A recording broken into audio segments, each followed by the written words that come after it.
Vamos a dar gracias, hermanos. Padre bendito, Padre bueno, Señor, te damos gracias porque nos has dado la vida, Señor. Te damos gracias porque en esta semana que ha pasado has tenido cuidado de nosotros. Te damos gracias, Señor, porque nos has dado el alimento, el vestido. Como dice una de tus promesas, que aquel que busque tu reino, nada de esas necesidades nos faltará. Tú nos proveerás de todo, Señor. Semana a semana vemos tu fidelidad para con nosotros, Padre, y gracias. Pero sobre todo, Señor, gracias por tu bendito Hijo Jesucristo, a quien enviaste a esta tierra para que Él viviera esa vida que nadie pudo haber vivido, una vida sin pecado, una vida obediente a ti en todo momento, una vida agradándote a ti en todo momento. Y aún así, sin haber cometido pecado, Él fue llevado al matadero y como oveja no abrió su boca. No abrió su boca porque Él nos estaba representando, Él estaba muriendo por nosotros. Y nosotros no teníamos ninguna defensa. Nuestra defensa fue su vida perfecta y su muerte de cruz. Y gracias, Padre, por eso.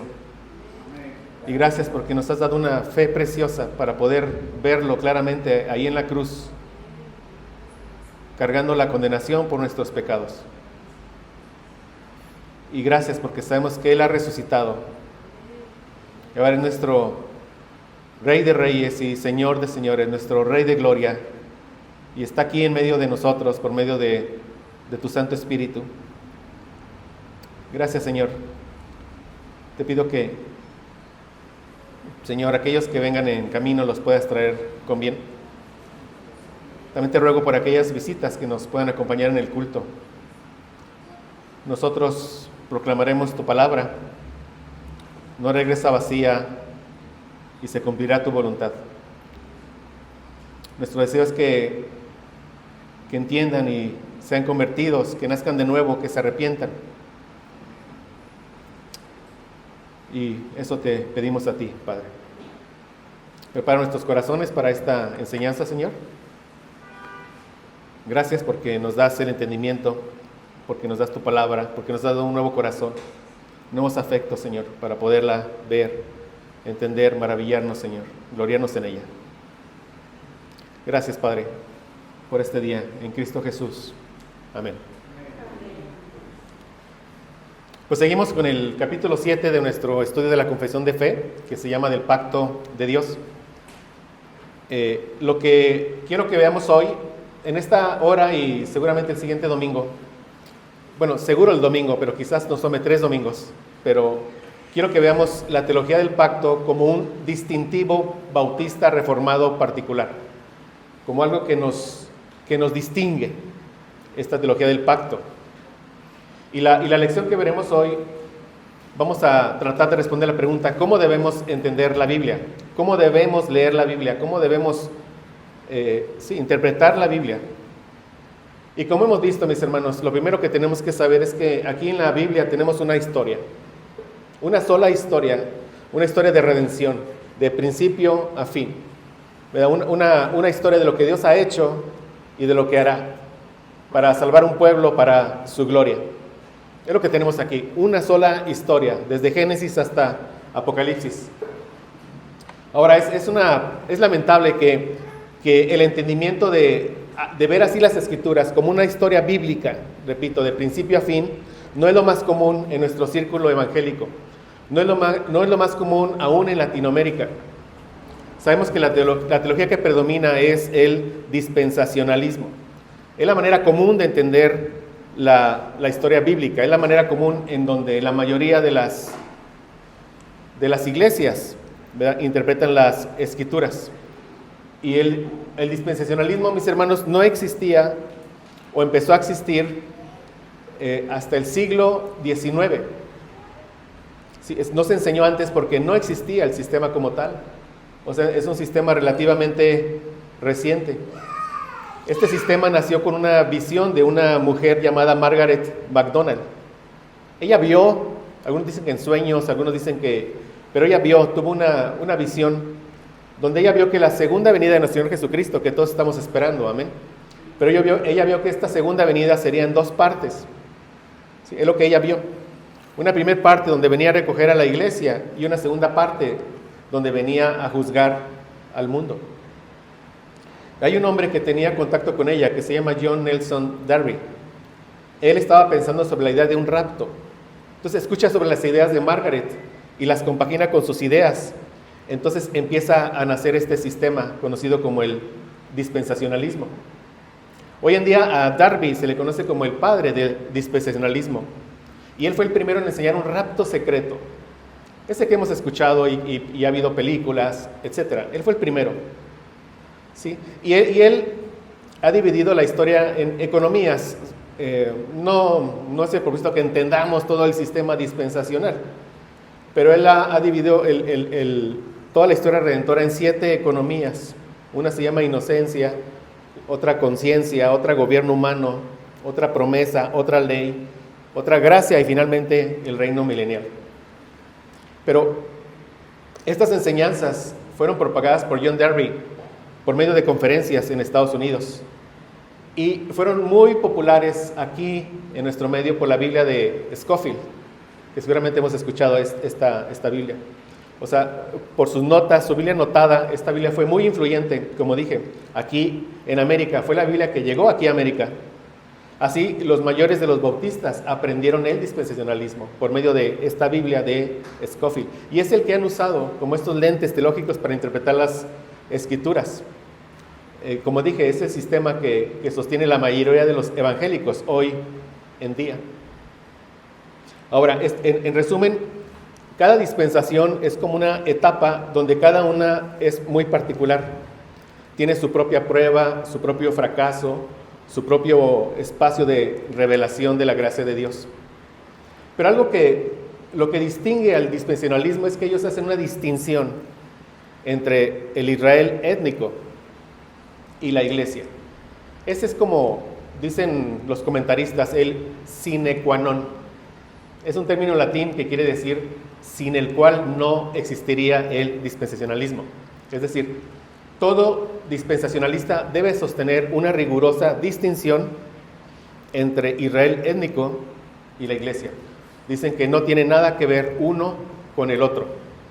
Y de ahí surge un sistema de interpretación. ¿Por qué?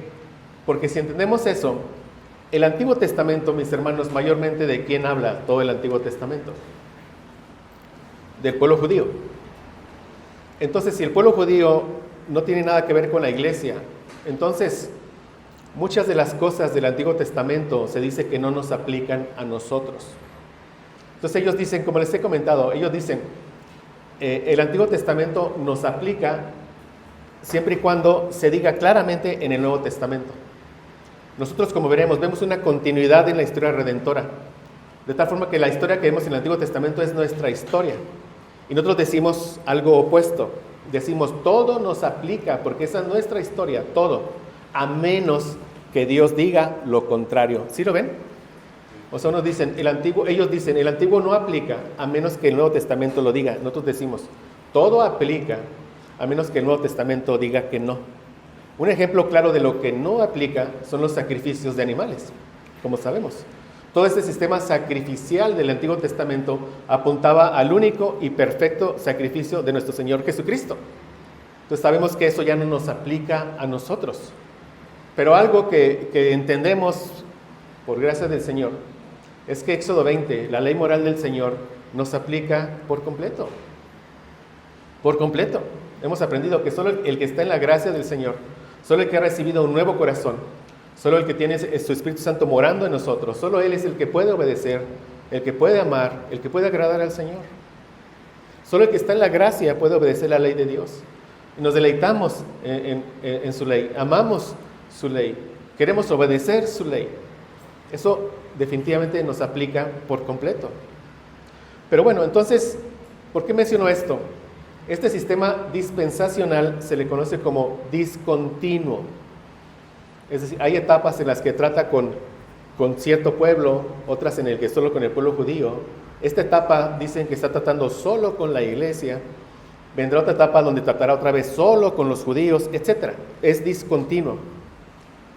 Y nuestro sistema es es un sistema donde vemos una historia redentora que va progresando paso a paso, paso a paso. Y mencioné principalmente esa diferencia entre Israel y la iglesia, porque si Dios quiere, al final de estas lecciones veremos cómo un poco, nos asomaremos un poco a cómo se van, cómo un pueblo va dando paso al otro pueblo. Si Dios quiere, con eso iremos cerrando. Ahora, aclaro esto que no viene ahí en sus notas, pero esto no quiere decir que aquellos que abrazan el dispensacionalismo no sean nuestros hermanos. Son nuestros hermanos, ¿verdad? El Señor ha usado esto para que el Evangelio sea expandido en México y Latinoamérica. Pero también debemos de saber que históricamente la Biblia ha sido entendida pactualmente.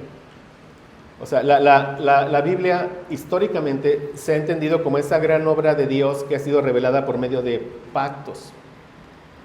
Y durante los siglos XVI y XVII, Dios levantó a muchos hombres que han estudiado aún más esta teología del pacto. Entonces, hoy en día hay un despertar, yo lo digo, en nuestro país. Un despertar por ver, por entender, por interpretar las Escrituras de esta manera. Y mis hermanos, como espero que hoy veamos con esta porción de la clase, y como lo hemos visto, es una manera en que vemos la gloria de Cristo de una forma en la que no se puede ver con otro sistema, ¿verdad?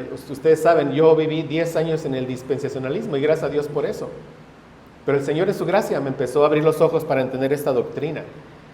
Cuando veo a Cristo con esta nueva sistema de interpretación, yo lo describo como que fue como volver a nacer de nuevo. Sabemos que solo una vez nacimos de nuevo, ¿eh?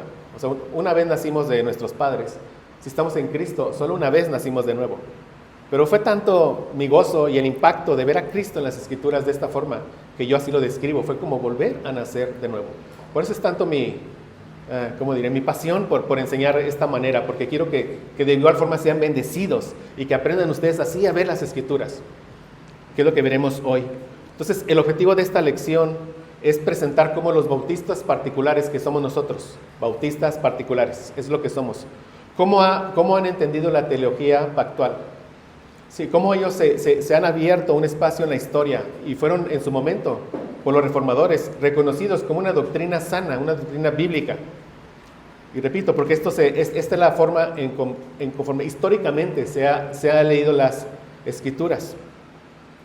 Entonces, primero vamos a ver el día de hoy y recordar, porque ya lo hemos visto, algunos conceptos importantes con respecto a la teología del pacto. Y digo recordar porque ya lo hemos visto. Como segundo punto, empezaremos a ver en esta clase cómo se va haciendo este desarrollo pactual en las Escrituras del plan de redención. Y lo empezaremos a ver porque, si Dios quiere, llegaremos hasta Abraham. Nos asomaremos hasta el pacto de Abraham, si Dios quiere.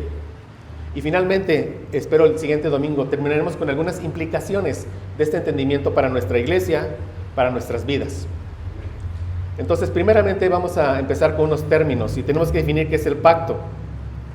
Un pacto se puede definir como un acuerdo entre Dios y los hombres, donde Dios promete bendiciones. O sea, en un pacto Dios promete bendiciones si se cumplen las condiciones que Dios mismo establece.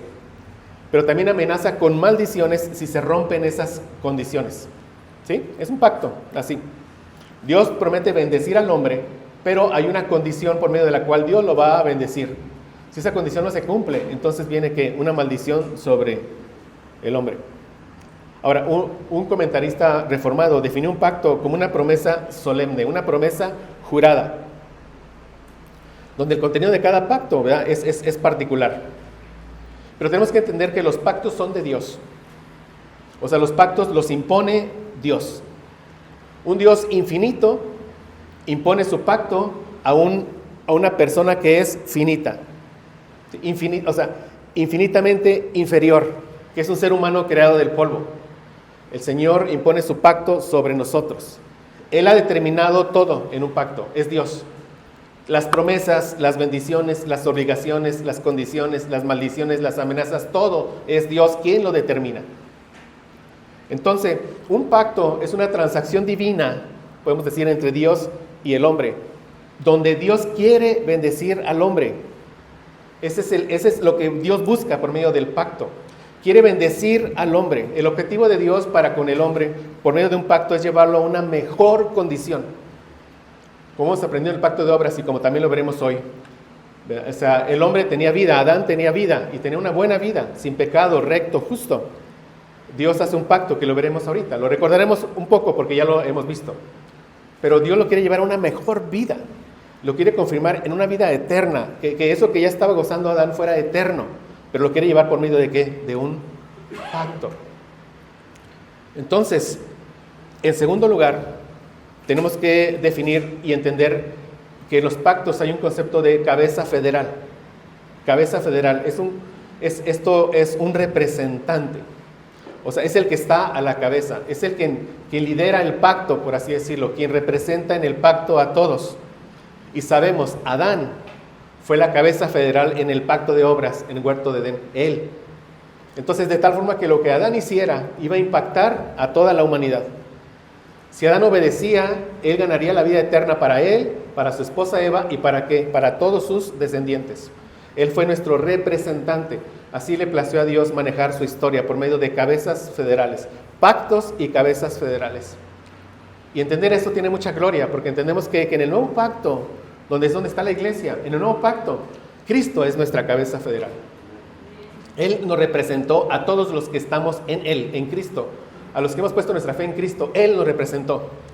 Por eso podemos afirmar, como lo dicen las epístolas, podemos afirmar, la vida perfecta de Cristo es nuestra vida.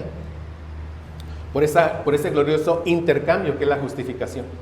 Su obediencia perfecta fue imputada a nosotros por la fe, porque nos representó. De la misma manera, Él cuando muere en la cruz, Él está muriendo por la condenación que todos merecemos por nuestros pecados. ¿Sí? ¿Por qué? De nuevo, porque nos representó. Él es mi cabeza federal, de tal forma que todo lo que hace en Cristo, yo lo hago en Cristo y lo haré en Cristo. Cristo vive una vida perfecta, muere y resucita y está en la gloria. Él nos representa.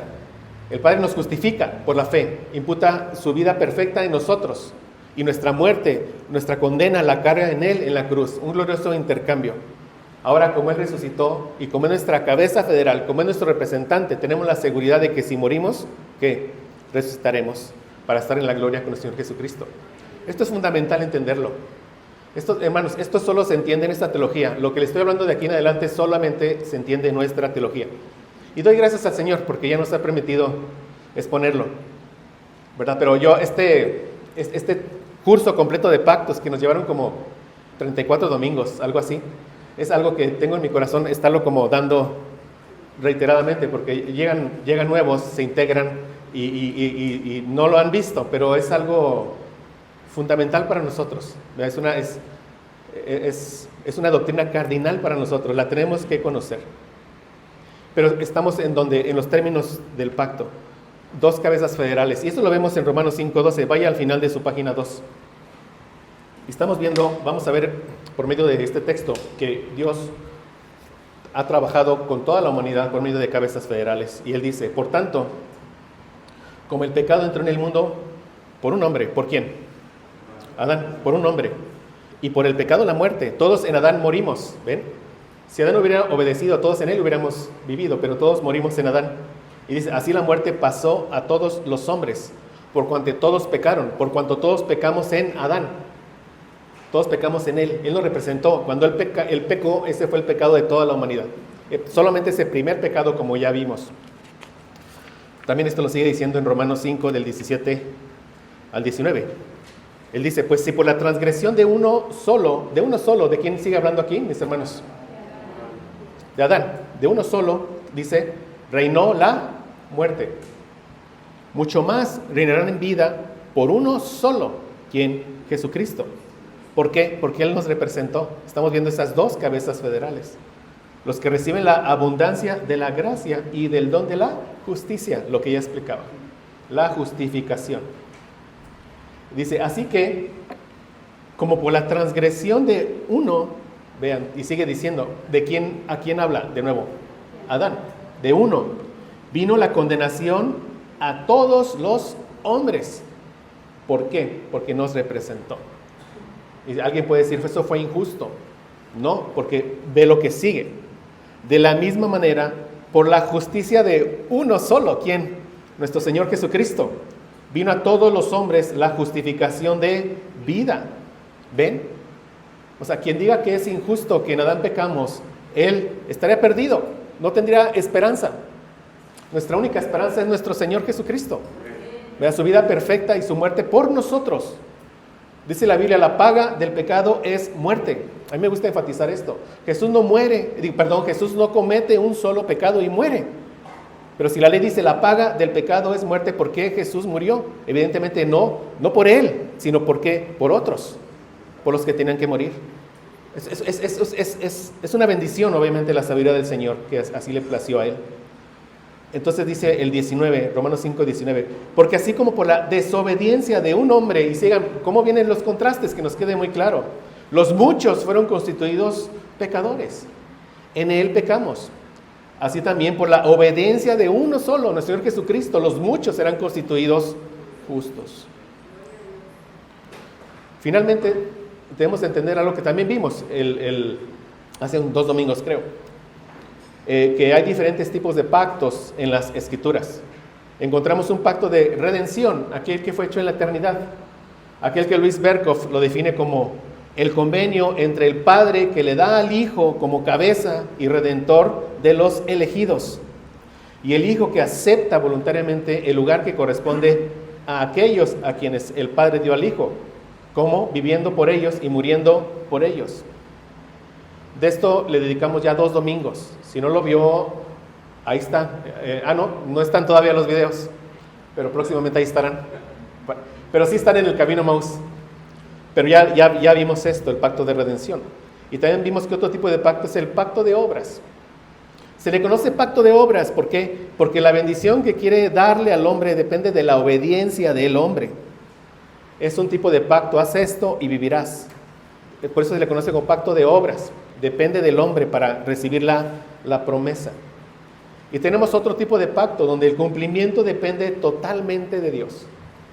Dios se compromete a hacer todo lo necesario Él para que el hombre reciba la bendición. Es lo que se conoce como un pacto de gracia, en el que estamos ahora nosotros. Algunos teólogos lo llaman el nuevo pacto de gracia. Me gusta esa forma de verlo. Dios se hizo responsable, Él cumplió con todo lo necesario para que nosotros recibamos la bendición de la vida eterna. Él hizo todo lo necesario. Envió a su Hijo, Él vivió una vida perfecta, el Hijo muere sin pecado, resucita. Después, cuando el Evangelio es predicado, Dios por medio de su Espíritu Santo nos hace nacer de nuevo. Una obra de Dios en nosotros cuando es predicado. Y en ese nacimiento después Él nos da una fe preciosa para que creamos en nuestro Señor Jesucristo. Efesios 2, 8, 9, por gracia sois salvos por medio de la fe. Y lo dice, esto no de vosotros, pues es un don de Dios, gracias a Dios. Él nos ha dado todo para estar en la salvación. Todo. Entonces, 3 pactos, redención, pacto de obras y pacto de gracia. Ahora vamos a pasar a ver el desarrollo pactual en las Escrituras. Y como dije, trataremos hoy de llegar a asomarnos al pacto con Abraham. En la siguiente, si Dios quiere, veremos pacto con Abraham, pasaremos por Moisés, David y llegaremos a Cristo. Y ya eso nos da entrada al siguiente capítulo que habla de Cristo, el mediador. Pero vamos ahora a ver el desarrollo pactual de la Escritura. Lo primero que tenemos que entender, mis hermanos, como también ya lo hemos dicho, es que la única manera en que Dios se relaciona con el hombre, la única manera es por medio de un pacto. No hay otra forma. Es la única manera. Y esto es lo que afirma nuestra confesión de fe en el párrafo 1 del capítulo 7 del pacto de Dios, que lo hemos leído y lo voy a leer de nuevo. Dice, vean, la distancia entre Dios y la criatura es tan grande, infinita la distancia. Un Dios santo, santo, santo, justo, infinito. Aun cuando Adán era sin pecado, él era del polvo, una criatura. Esa distancia es tan infinita. O sea, no puede haber una relación entre Dios y el hombre, no puede haber. Dice, cuando las criaturas racionales le deben obediencia como su creador, hemos aprendido, ¿eh? Todos los seres humanos le debemos obediencia a Dios porque Él nos creó. Él nos creó para amarle y para obedecerle. Pero dice, estas criaturas, nosotros, nunca podrían haber logrado la recompensa de la vida eterna, a no ser por alguna condescendencia voluntaria por parte de Dios que le ha placido expresar en forma de pacto. Es Dios quien entra en el pacto, porque Él quiere bendecir al hombre, pero no hay otra manera. El hombre solo se puede relacionar con Dios por medio de pacto. Él es como nos quiere bendecir. Job 35:7 dice, si fueres justo, vean, justo, que es inocente, santo, sin pecado, si fueres justo, aún así, ¿qué le darás a Dios? ¿Para qué? ¿Verdad? O sea, ¿qué Dios recibirá de tu mano para que tú seas ¿qué? Recompensado? La respuesta es nada. Nada, no le podemos dar nada. Pero Él condesciende voluntariamente en darnos la vida por medio de un pacto. Es Él. Es Él. De nuevo, Dios es grande. Dios es poderoso. Es infinitamente superior a nosotros, sus criaturas del polvo. Fue por eso que cuando Dios lo crea, y repito, la manera en que Dios se relaciona con el hombre es por medio de un pacto. Dios crea al hombre a su imagen y semejanza, y vimos qué significa eso. El hombre tiene intelecto, tiene voluntad, decide, pero sobre todo es una persona moral, una persona que lleva en su corazón la ley escrita de Dios, una persona santa. Así crea Dios al hombre, a su imagen y semejanza. Después crea un huerto y después coloca al hombre en el huerto. ¿Para qué? Para ahí entrar en un pacto con el hombre, en un pacto de obras. Es lo que encontramos en Génesis 2, del 15 al 17. Tomó pues Jehová Dios al hombre y lo puso en el huerto de Edén, para que lo labrara y lo guardase. Y aquí viene, las primeras palabras de Dios para el hombre son estas: y mandó. Las primeras palabras, mandó. Dios estableciendo que la condición, Dios estableciendo la bendición, Dios estableciendo la sanción, Dios entrando en un pacto con el hombre, pacto que se conoce como pacto de obras, porque depende de la obediencia del hombre el ganar la bendición que Dios le quería dar al hombre. Son estas las primeras palabras. Mandó Jehová Dios al hombre, diciendo: de todo árbol del huerto podrás comer, mas del árbol de la ciencia del bien y del mal no comerás. El día que de él comieres, ciertamente morirás. Importante entender esto. Aquí hay algo implícito. O sea, si come de este árbol del conocimiento del bien y del mal, el que moriría, ciertamente morirás. Pero si él obedece, entonces él viviría. Viviría. Es lo que tenemos que ver aquí. Él viviría. Si Dios le quiere dar la vida eterna al hombre, viviría. O sea, Adán ya vivía, tenía una vida, pero le quiere dar otra vida mucho mejor, que es una vida que eterna. Viviría. ¿Pero de qué depende para darle la vida eterna al hombre? De la obediencia. De la obediencia perfecta. Perfecta. Porque le dijo, el día que de él comas, una vez, morirás. Entonces, esto requiere una obediencia que es perfecta.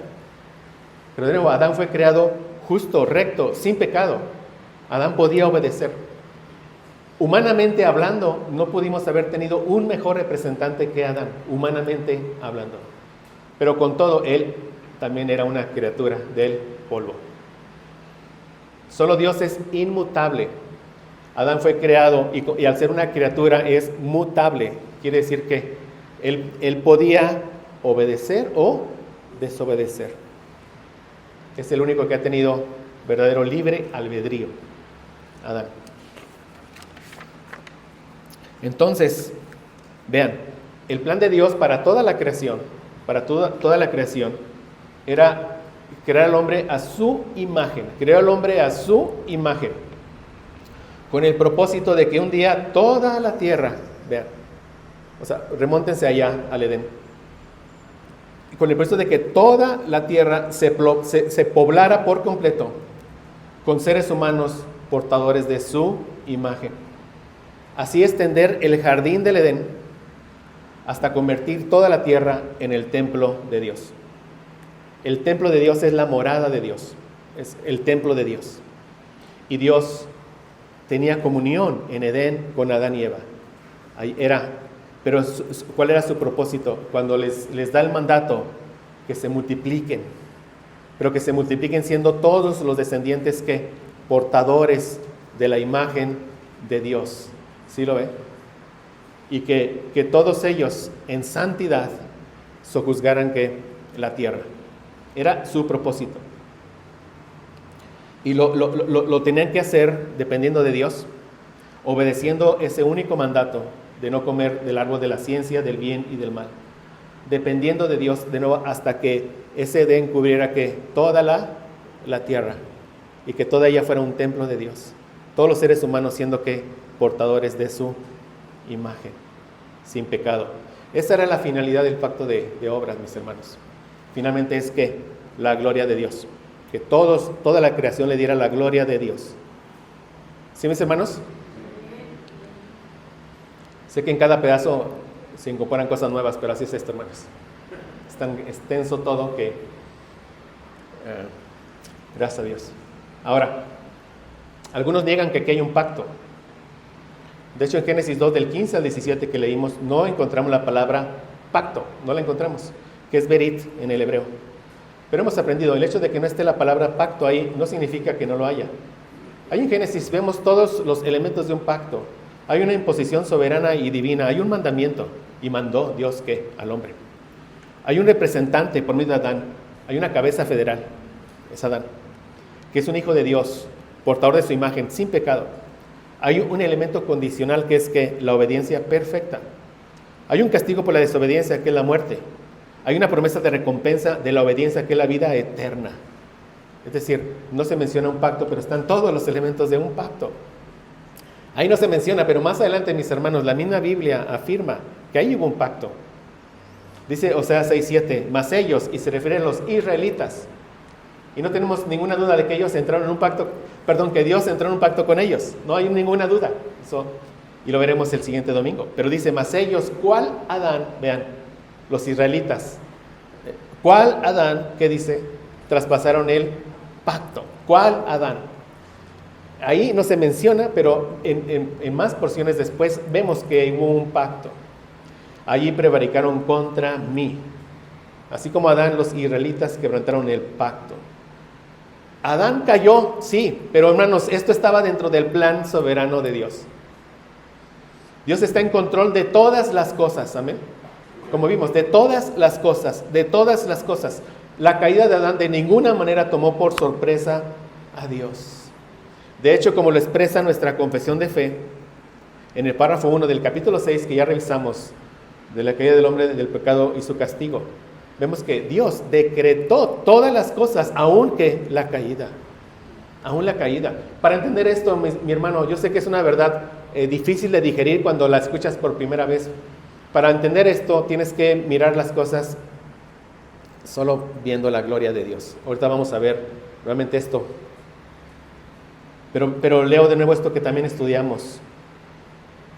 A pesar de que Dios creó al hombre recto y perfecto y le dio una ley justa que hubiera sido para vida si la hubiera guardado, ¿cuál? El no comer del árbol. Una ley justa. ¿Por qué una ley justa? Porque Adán lo podía hacer. Y porque le había dicho, mira, de todos esos otros, no sé cuántos árboles, de todo puedes comer. Era justa, no se iba a morir de hambre, pero quería probar que su obediencia. Le dice que hubiera sido para vida si lo hubiera guardado. Amenazó con la muerte su transgresión.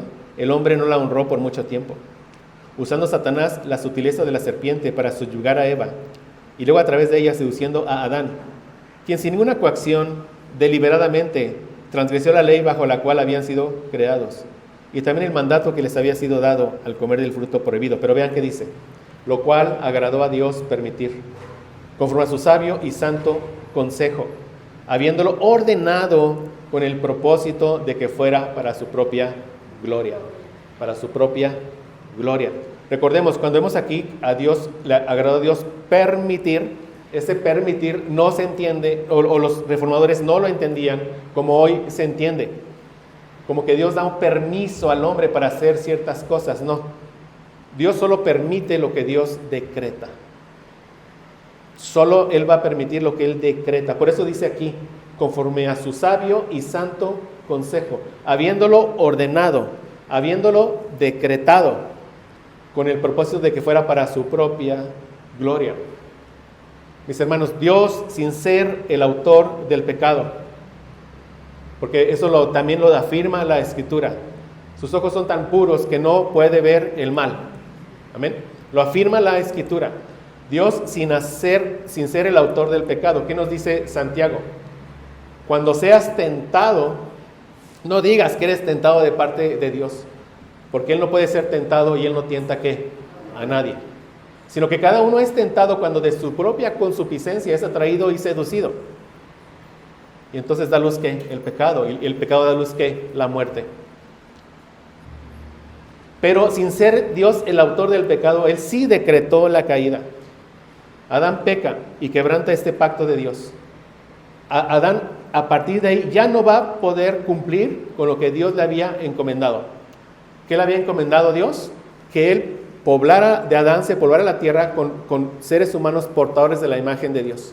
Y que en obediencia y santidad que sojuzgaran la tierra y que toda ella fuera un templo para la gloria de Dios. Adán ya no lo va a poder cumplir, ya cayó en pecado, pero eso Dios lo decretó y vamos a ver aquí. O sea, Dios tiene ese deseo de otorgar al hombre la vida eterna, amén. Y Dios lo dijo en el pacto, ya lo dije, cuando dice, ciertamente morirás, ¿qué implica? Que si el hombre obedece, vivirá. Dios tiene el deseo de dar al hombre la vida eterna y lo va a hacer, a pesar de que el hombre cayó. Dios lo va a hacer y Dios va a hacer de toda esta tierra un templo del Señor, cielos nuevos y tierra nueva. Dios lo va a hacer, pero no por los méritos del hombre. Ahí está el punto. Dios lo va a hacer solo por los méritos de Dios, para que la gloria toda sea solo de Dios. Por eso vemos, la salvación es de Jehová, solamente de Jehová. La gloria es solo de Él. ¿Lo ven, mis hermanos? Por eso es que decreta Él la caída, sin tener nada que ver con el pecado. Es la sabiduría de nuestro Señor. Porque sí, el hombre le dio la posibilidad, hombre, tú gana todo eso, pero el hombre se llevaría la gloria. Él lo ganaría como obedeciendo el hombre, pero Dios no iba a dar su gloria al hombre. Solamente el Hijo de Dios se llevaría toda la gloria, ¿verdad? Para la gloria de Dios Padre. ¿Sí lo ven, mis hermanos? Repito, Dios tiene el deseo de otorgarle la vida eterna al hombre para que todos los hombres glorifiquen al Señor, pero el hombre no lo iba a ganar. La gloria sería solo de Dios. Entonces, Adán cae y ahí es cuando se pone en marcha el pacto de redención. Ese pacto que fue decretado que en la eternidad. Ese pacto que conocemos como pacto de gracia, que hemos dicho. Ese pacto de redención lo vemos en la historia, ya desarrollándose en la historia. Entonces el pacto de gracia es el desarrollo en la historia de todo aquello que fue decretado en la eternidad.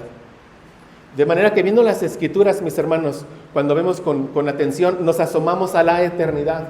Podemos ver diálogos intratrinitarios. Podemos ver la voluntad de Dios decretada desde la eternidad, desde siempre, si vamos estudiando cuidadosamente las Escrituras. Porque por medio del pacto de gracia, que lo que veremos, vamos viendo todo lo que Dios decretó en nuestra historia, ya nuestra historia desde Adán y Eva hasta el fin de este siglo malo. Vamos viendo cómo ese pacto de redención se va viendo a lo largo de toda la historia por medio de lo que conocemos como un pacto de gracia. Entonces, el pacto de gracia, un pacto sin condiciones, por eso un pacto de gracia, un pacto en el que Dios le va a prometer al hombre lo que perdió en Adán. ¿Qué perdió en Adán? Él, la vida eterna, y perdió el poder poblar toda la tierra con seres humanos portadores de su imagen para la gloria de ¿quién? De Dios.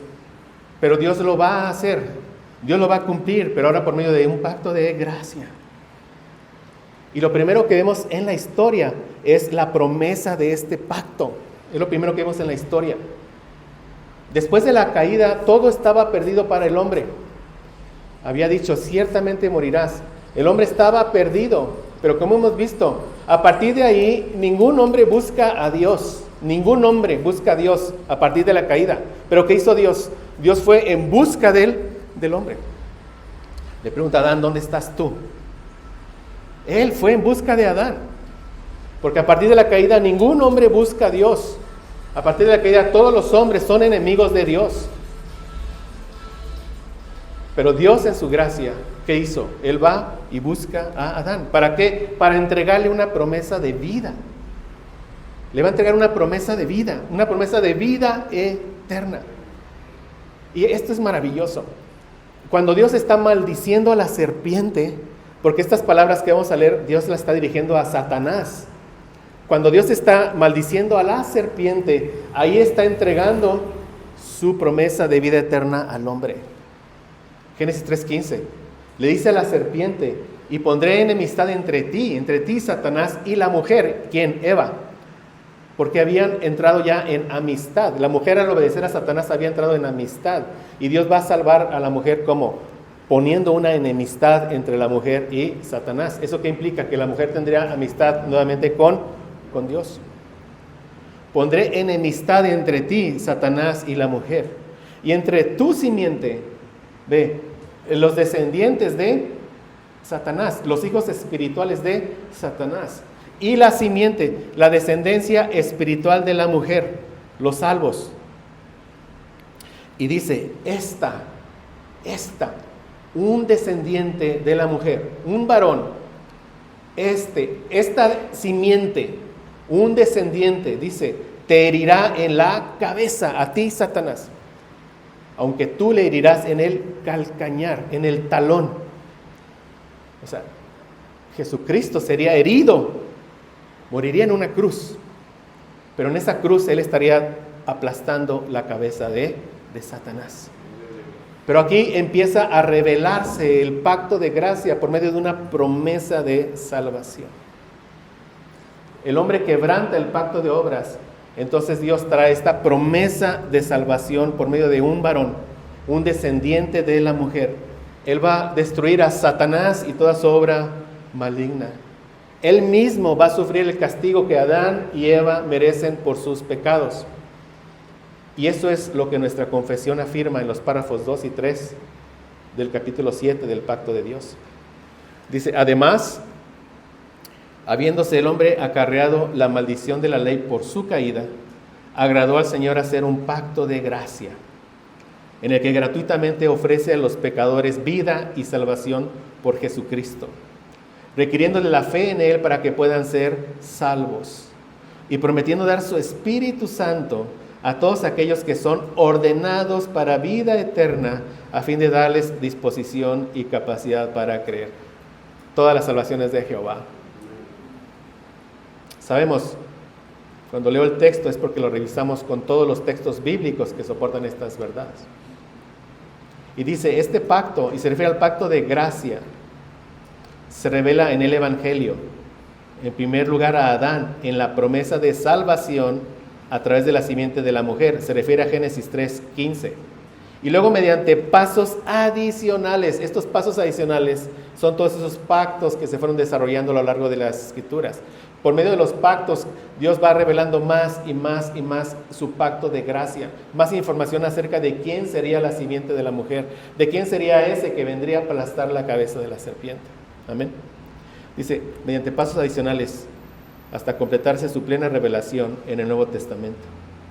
Y tiene su fundamento en aquella transacción federal y eterna que hubo entre el Padre y el Hijo acerca de la redención de los escogidos. Aquí se refiere a ¿qué?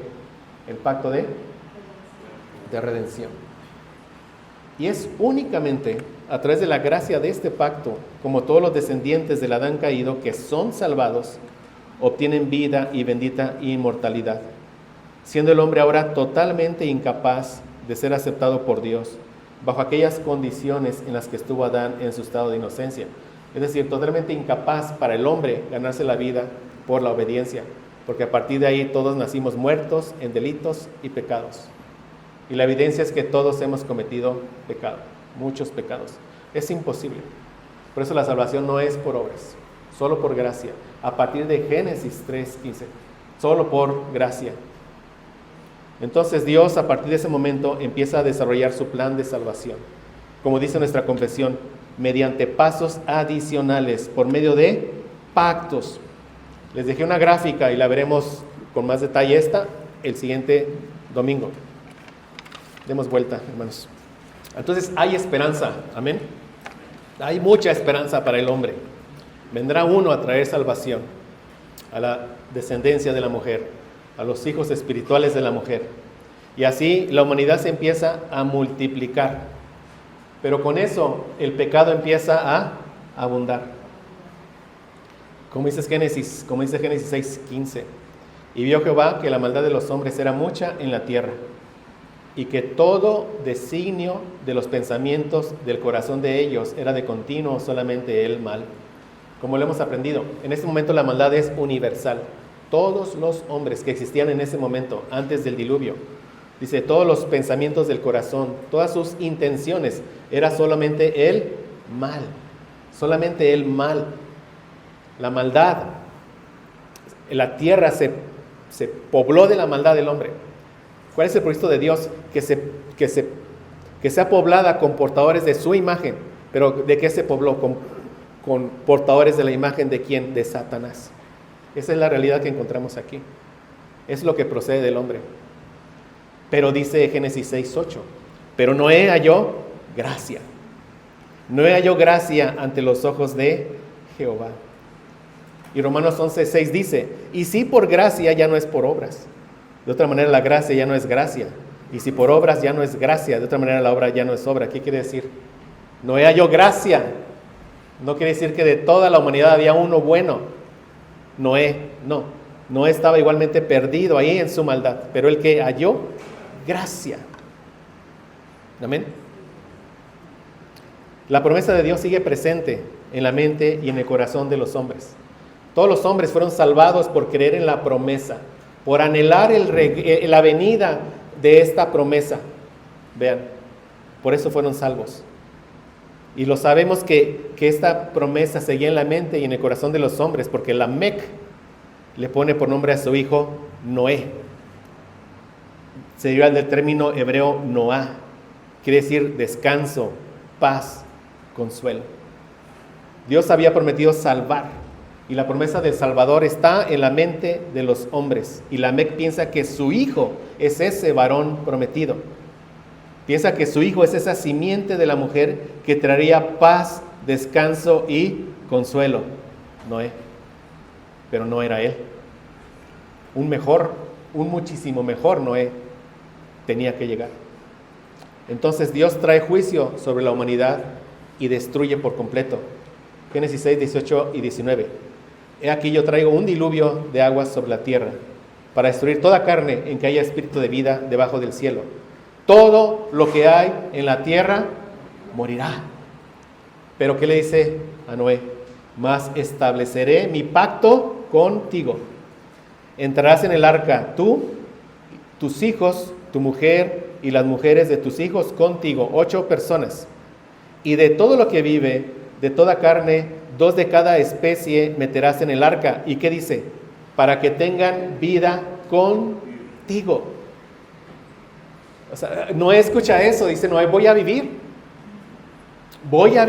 lo está diciendo Dios y se lo va a confirmar por medio de un pacto, va a establecer un pacto, ¿para qué? Para que tenga vida él, su familia y los animales.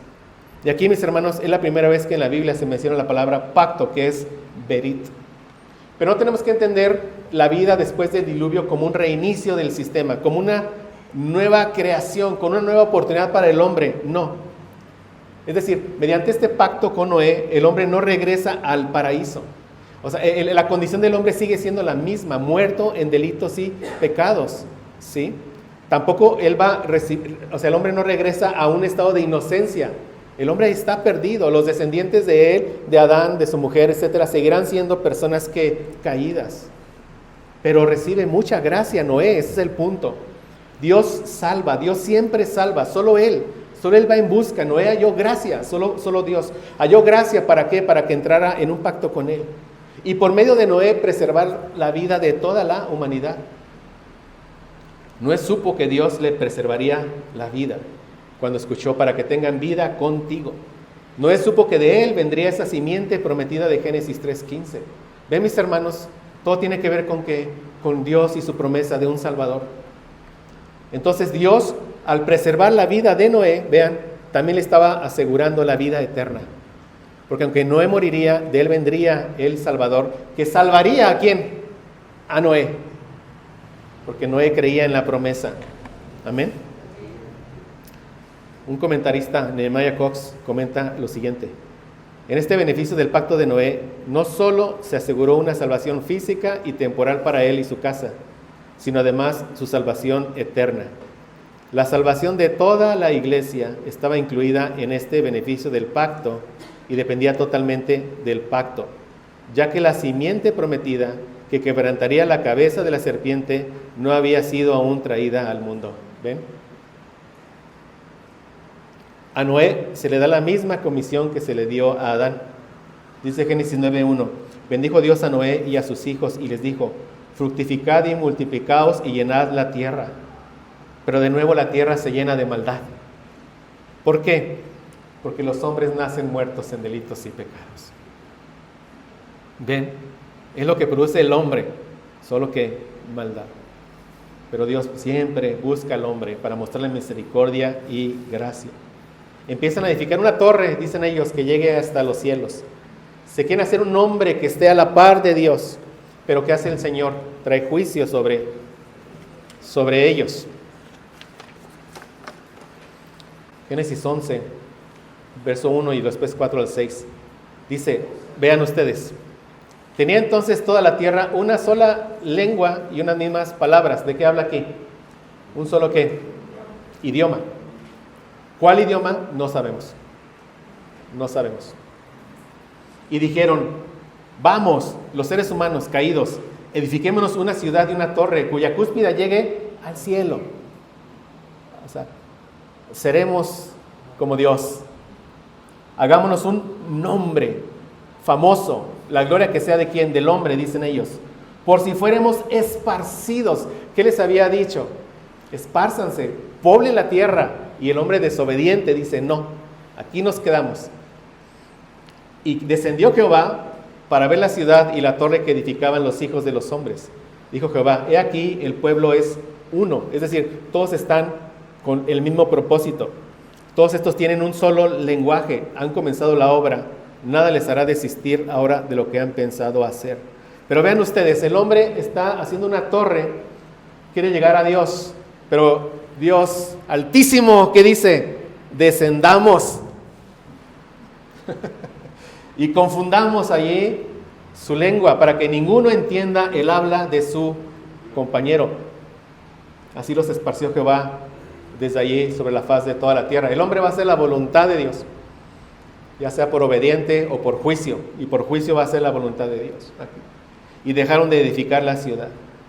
Por eso fue llamado el nombre de ella Babel, porque allí confundió Jehová el lenguaje de toda la tierra. O sea, aquí hubo que muchos idiomas, ahí surgen los idiomas, y desde allí los esparció sobre la faz de toda la tierra. Ahora, mis hermanos, a primera vista podríamos no ver lo terrible de este juicio, pero fue un juicio terrible, porque Dios entregaría su revelación, todo el Antiguo Testamento. O sea, Dios lo va a entregar en un idioma, en un solo idioma. Antes de Babel había un solo lenguaje, cual no lo sabemos. Pero después de Babel, ¿qué? Hay muchos idiomas. Y Dios va a entregar su revelación en un solo idioma. ¿En el idioma de qué? De Eber, donde viene la palabra ¿qué? Hebreo. Y aquí está el juicio. El resto de la humanidad se va a quedar esparcida y se va a quedar sin la mayor bendición que tenía Israel, que es la revelación de Dios. ¿Sí lo ve? Se va a quedar sumergida en la oscuridad. Romanos 10:17 dice: así que la fe es por el oír, y el oír por la palabra de Dios. ¿Ven lo terrible del juicio? Se quedaron sin posibilidad de conocer a Dios, solo por la revelación natural, por la creación, pero no por una revelación especial. No podían ellos conocer que venía una simiente prometida. No iban a tener acceso a la revelación de Dios, como dice aquí. Fue como una especie de excomunión de la iglesia. ¿Sí? Pero el que sea un solo idioma tenía el propósito de ahora preservar a un pueblo, que sería el pueblo que hebreo. Pero además, esto daría pie a un milagro del Señor. Esto abría la puerta para que la luz en su momento llegara de nuevo a todos los gentiles, por el don de lenguas de Jerusalén, ¿lo ve? Entonces, el don de lenguas que se dio en Pentecostés, ¿qué son? Idiomas. Vaya a Hechos y véalo, son idiomas. ¿Para qué? Para que su evangelio nuevamente se propagara ¿en qué? En el idioma de ¿qué? De todos los hombres. Gracias a Dios. Dios trae juicio, pero pensando en revertirlo y traer bendición. Y lo hizo. Y gracias a eso es que nosotros estamos hoy en Cristo. Llegó a nuestro idioma la bendita palabra del Señor. Amén. Entonces Noé había sido escogido por Dios para traer por medio de él la simiente prometida. Y vendría por el linaje de Sem, de cuya línea genealógica viene Abraham. Y ya llegamos a Abraham. Pero Abraham, mis hermanos, el padre de la fe, Abraham, antes de que Dios fuera por él estaba sumergido en el paganismo, adorando a dioses extraños junto con su padre. Vemos, Dios siempre buscando y mostrando que su gracia y su misericordia y trayendo la salvación por medio de ¿qué? De pactos, lo estamos viendo. Josué 24, 2, 3. Y dijo Josué a todo el pueblo, así dice Jehová, Dios de Israel: vuestros padres habitaron antiguamente al otro lado del río, esto es Taré, padre de Abraham y de Nacor. ¿Y qué dice? Servían a dioses extraños. Abraham era un pagano. Y dice, y yo tomé a vuestro padre Abraham. ¿Quién escogió a Abraham? Dios. Del otro lado del río. Y lo traje por toda la tierra de Canaán y aumenté su descendencia y le di a Isaac. Dios en su gracia escogió a Abraham para que de él llegara la simiente prometida.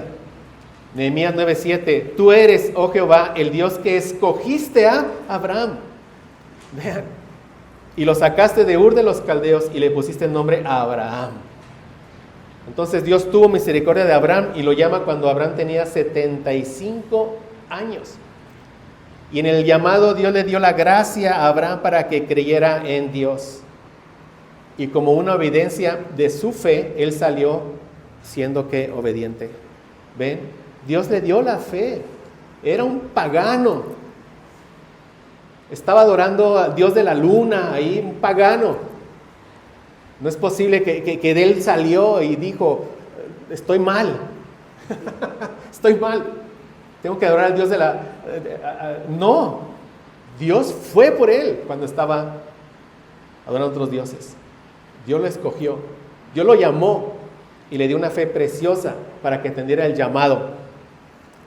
Y le dice en Génesis 12, del 1 al 3, pero Jehová había dicho a Abraham, vete de tu tierra y de tu parentela y de la casa de tu padre a la tierra que te mostraré. Abraham sale sin saber a dónde iba, como nos dice Hebreos, por la fe. ¿Por qué? Porque Dios ya le había dado esa fe preciosa. ¿Y qué le dice? Haré de ti una nación grande y te bendeciré, engrandeceré tu nombre, serás bendición, bendeciré a los que te bendijeren, a los que te maldijeren, maldeciré, y serán benditas en ti todas las familias de la tierra. ¿De qué manera serían benditas todas las familias de la tierra? Porque de Adán vendría, ¿quién? La simiente prometida a la mujer. ¿Ven? Ahora ya sabemos, ese hijo prometido vendría de la mujer, vendría de Abraham, como veremos, vendría de ¿quién? De los hebreos. Pero aquí vemos también que desde el Antiguo Testamento el propósito de Dios era traer salvación ¿a quién? A todas las familias de la tierra. ¿Por qué? Regresemos al Edén. ¿Cuál era el propósito del Señor? Que Adán obedeciera, que se multiplicara con hijos obedientes y que se poblara toda la tierra con seres humanos portadores de su imagen. Y Él va a cumplir su propósito. Pero ahora ¿en quién? En Cristo Jesús, Señor nuestro. Amén.